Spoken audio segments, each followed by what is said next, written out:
ladies and gentlemen. Welcome to this podcast.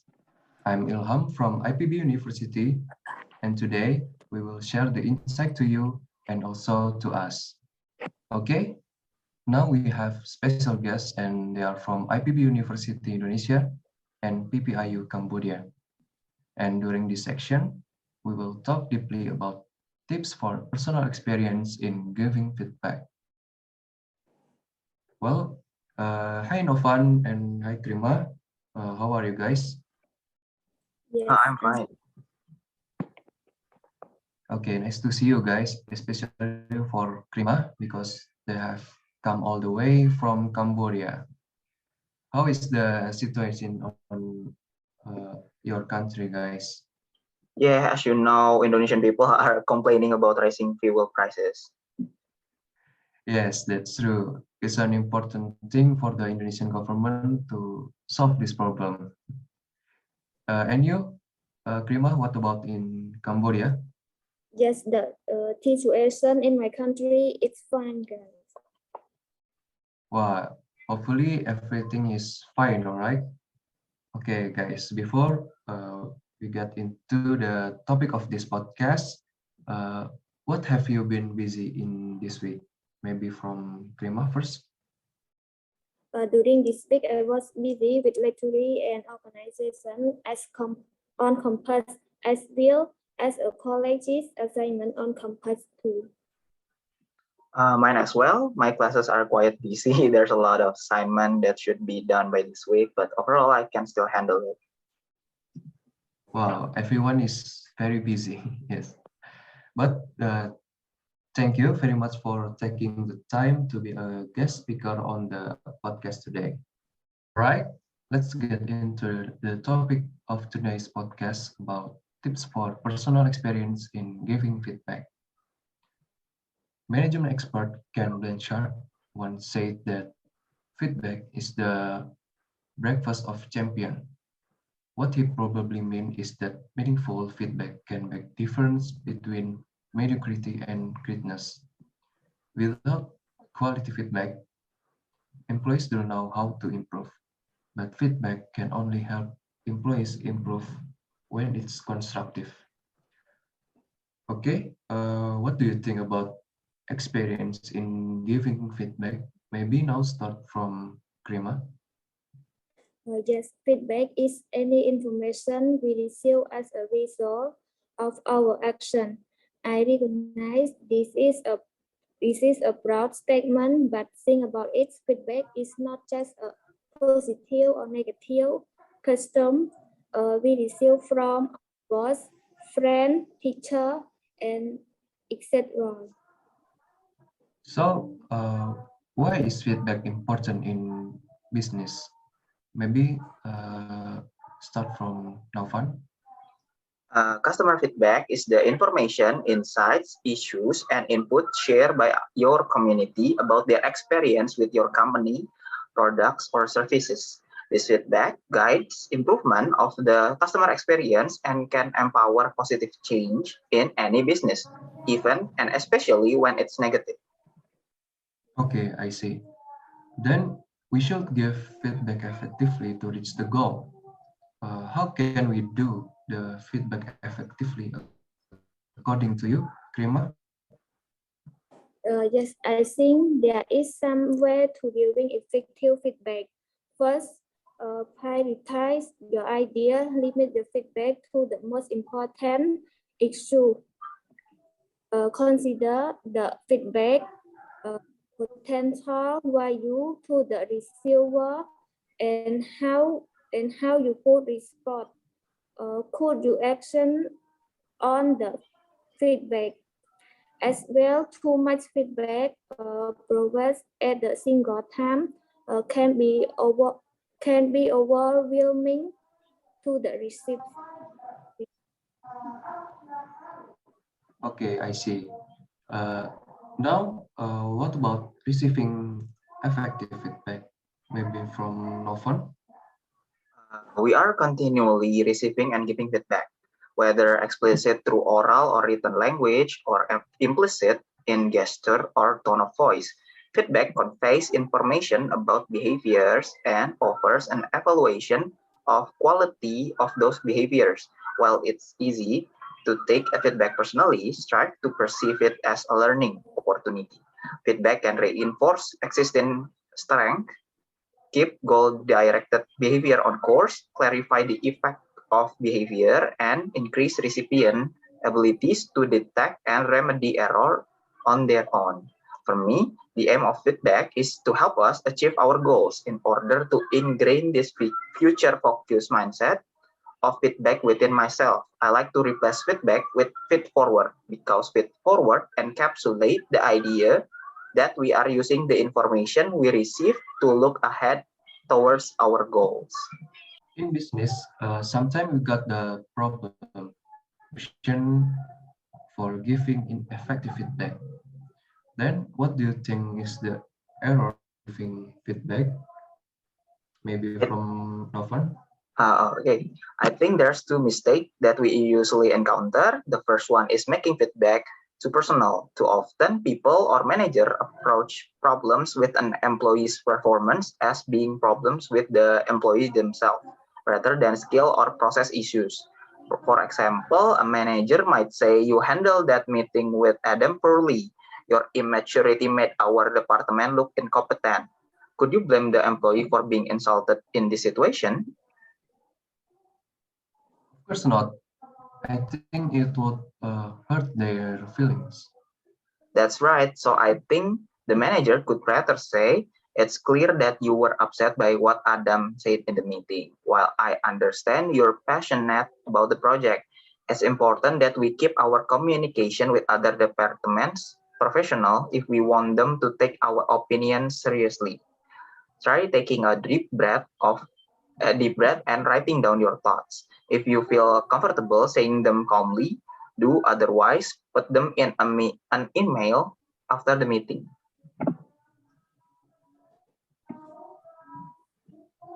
So, should we make it more impersonal?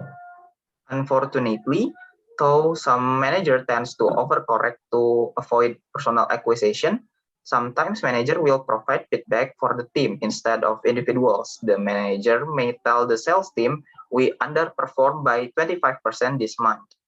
The team needs to improve its negotiation skills if we are going to meet our quarterly target."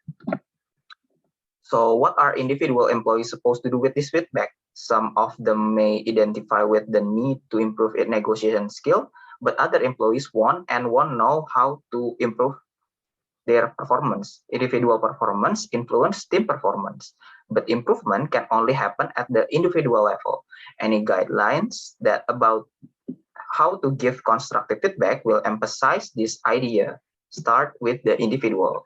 Managers need to understand the factors influencing each employee's performance and identify specific measures for improvement. This can be time consuming and requires experienced manager, but it's well worth in the end. Okay, I see. Then, how about your opinion, Krima, about another mistake in giving feedback? Yes, I think I think another mistake is sandwiching negative feedback. Many managers outright avoid negative feedback. Instead, they drop the sandwich method. This rely on planting negative feedback between positive feedback. The manager might say something like, "The team loves your energy, probably personality." Same team member find that you talk too much at your desk and distracting, but overall we just love having you around. Clearly, this manager has tried to question the bro, but it's possible to question the bro so much that the only feedback the employee hear in the positive tip, sugar casting at a bit built in only effective if the employee understand that they are receiving constructive negative feedback too. Other you may as well be handing them. So, how do you avoid the sandwich trap without being unkind? Clarity is kindness. Start with the negative feedback, keep it constructive, and provide praise sparingly. For example, the leader should keep some employees find your thing at your desk distracting, and your body contributes to our team as a correct point of the question. Yes. Can you give us some of the most uncomfortable examples of providing feedback, especially to employees involving the manager using their insight into the employees to guess the motives behind their behavior? It's all too tempting to tell an employee who is not delivering on deadline. You think they are behind because of insults at home. Now this doesn't mean that manager should ignore their insight into employee performance. However, they should be careful of assessment that their insight tell the whole story.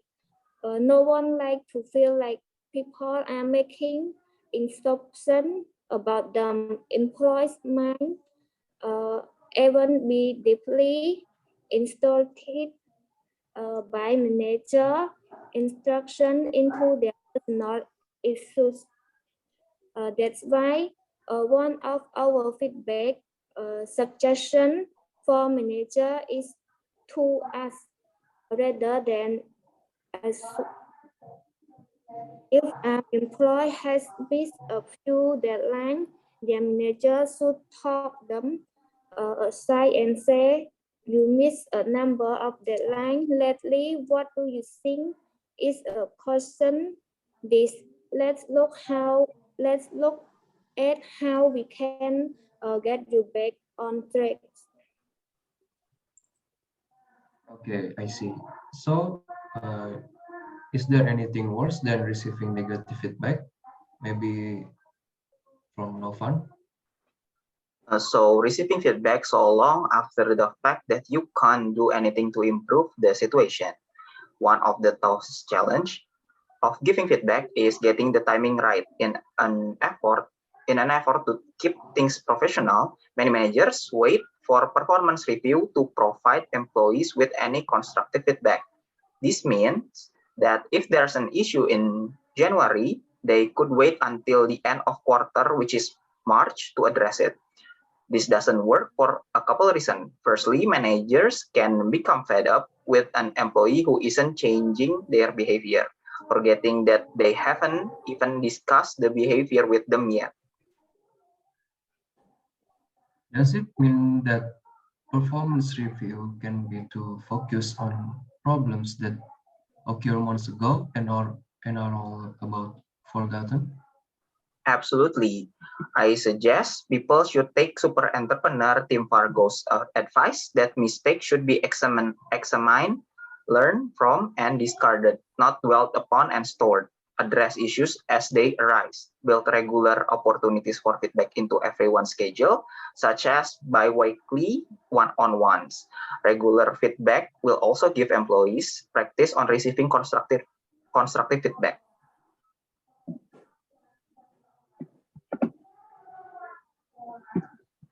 Okay.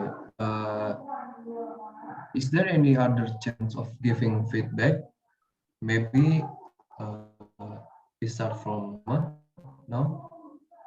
Knowing if both sides are the same page is on the clear challenge of giving feedback. Feedback is only constructive if it actionable, specific, and clear. So don't say we need to see you become more diligent in your work. Begin begin more delighting is great in theory, but how exactly do you improve delighting personal quality? Rather say you need to pay close attention to detail in your assignment. Provide example where the employee has not behaving with attention to detail. Both sides need to understand exactly what incorrect behavior look like and what improvement would look like. Setting improvement KPI is one way to make your expectation clear and track employee progress. For example, a copywriter can work a goal of keeping tip under uh, 5 for every 1,000 work. Finally, make sure that the conditions for not improving are clear. Let's say that the copywriter approval doesn't improve their attention to detail. Do they know what to is it? Sorry. Do they know what to expect? Explain the practical action that the organization will need to talk without making threats. Wow, that's all very insightful for us. Thank you, all you guys. You're You're welcome. welcome. Okay, well, looks like our podcast is enough for today. I have the conclusion of this discussion. Is feedback is very important to do. Feedback gets improvement of the customer experience and can empower positive change in any business. The great feedback is the effective feedback. Feedback can only help employees improve when it's constructive. Okay, once again, thank you Novan, thank you Krima for coming about feedback to our listener.